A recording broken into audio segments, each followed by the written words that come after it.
Previous session में हम लोगों ने moment of inertia of remaining part के बारे में डिस्कस किया था। Based on that exact PYQ है, इसे भी हम लोगों ने कर लिया था। नाउ आपके पास में यहाँ एक टेस्ट है। ये एक क्वेश्चन है जो पीवाईक्यू पर ही बेस्ड है। इसका आंसर आपको कमेंट बॉक्स में बताना है क्या यहाँ पे कि ये डिस्क नहीं है, ये एक स्फीयर है। शुरुआत में ये पूरा स्फीयर रहा है जिसका मास m है और रेडियस r है।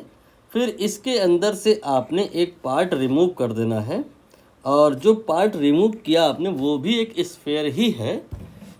बस खास बात यह है कि उस स्फीयर का डायामीटर r के बराबर है, जो कि बड़े वाले स्फीयर की रेडियस के भी बराबर है।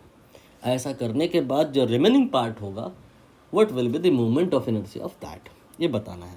क्वेश्चन का मकसद क्या है? क्वेश्चन का मकसद ये है कि ये क्वेश्चन बस दो ही प्रकार से पूछा जाता है मोस्टली, या तो डिस्क के लिए या तो सॉलिड स्फीयर के लिए। हॉलो स्फीयर में हॉलो क्या करेंगे, सॉलिड स्फीयर मतलब स्फीयर या डिस्क, दो ही प्रकार की बातें यहाँ रिमेनिंग पार्ट वाली कैटेगरी में डिस्कस होती हैं। Here we have circular disc जो क्वेश्चन में पूछा गया था और हमने जो पूछ लिया वो है स्फीयर। पूरी तरह से कहानी कवर हो जाएगी और आपको याद रहे सीधा सीधा स्टैंडर्ड रिजल्ट, भूलो ना आप। इसके लिए ऑप्शंस मैंने इस प्रकार से लिखे हैं कि आप कभी भूलोगे नहीं। बस एक बार आप आंसर देख लेना किसी तरह से क्या आएगा, कर लिए तो दोनों ही आपको याद हो जाएंगे। नेक्स्ट टाइम से you need not to solve, directly you can answer this question, this types of question. Standard questions हैं ये आपके हर एग्ज़ाम में मिलते हैं। तो यहाँ पर मैं आपको बता दूँ, जो डिस्क वाला कैटेगरी है उसमें अगर आपने इसी प्रकार से रिमूवल किया, दैट टाइम जो मोमेंट ऑफ इनर्शिया आता है वो इतना आता है।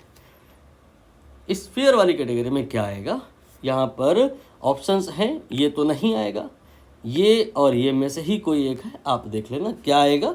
तो मैं आंसर चलो नहीं बता रहा हूँ, जो भी आपका आंसर आएगा बी या सी में से आप बताइएगा। अब करना आपके लिए इसलिए ज़रूरी है कि आप याद रख ले जाओगे डायरेक्टली क्या है आंसर। चलिए बता ही देते हैं। यहाँ पर इसका जो किताबों में आंसर मिलेगा that will be I think 57 divided by 160। अब आपको बस इतना सोचना है मोटे मोटे तौर पे कि स्फीयर के लिए इतना, डिस्क के लिए इतना। तो स्फीयर के लिए जो ये आंसर है मैंने तो यहाँ कहीं लिखा नहीं है, लेकिन कहीं ना कहीं है, देखो जो लिखा है इनडायरेक्टली 57/160 वही सही है। तो फाइनली इसका आंसर जो भी आएगा वो देखा जाएगा।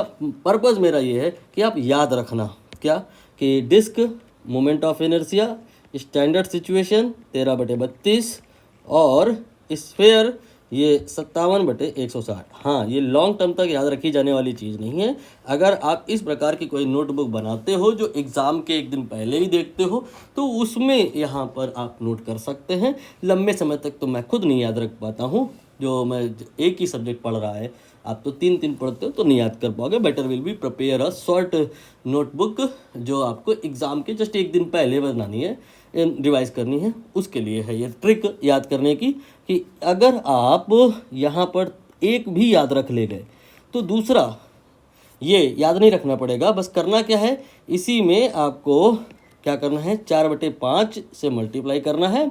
13 में क्या करना है, 4/5 से मल्टीप्लाई करना है और फिर एक जोड़ देना है। तो जब आप इतना करोगे 13 की जगह ये वाला काम और सॉल्व करोगे तो ये इतना ही आ जाएगा।